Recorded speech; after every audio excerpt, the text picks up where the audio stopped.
Hi friends, the great wise words of Tatayya ఛానల్కు స్వాగతం, సుస్వాగతం. గీత గంగ కంటే పవిత్రమైంది. గీత గాయత్రి మంత్రం కంటే శ్రేష్టమైంది. గంగలో స్నానం చేస్తే చేసిన వాడే పవిత్రుడవుతాడు. గాయత్రి మంత్రం జపిస్తే జపించిన వాడే ముక్తిని పొందుతాడు. కానీ సాక్షాత్ శ్రీమన్నారాయణుడు, ఆ శ్రీకృష్ణ భగవానుడు ఇచ్చిన మన గీత త్రికరణ శుద్ధిగా పఠించిన వాడే కాక తన చుట్టూ ఉన్నవారందరూ ధరింపజేస్తాడు. గీత మహిమ లాంటిది.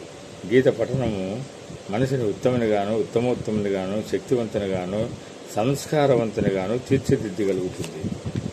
అంతేకాదండి, భగవద్గీత పఠించిన పారాయణము మనకు అందించే శక్తి అదే.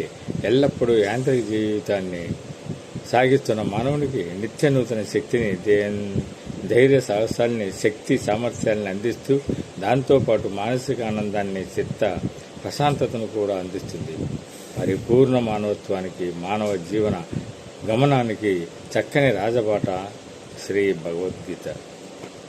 ఇది డాక్టర్ బి రామాచార్యులు గారు మన కర్తవ్యము అనే పుస్తకంలో ఇది ప్రచురణ టిటిడి తిరుపతి 2013లో రిలీజ్ చేయబడింది అండి. అద్భుతమైన బుక్. అందరూ కూడా వీలైతే చదవండి. Thank you so much. Please subscribe.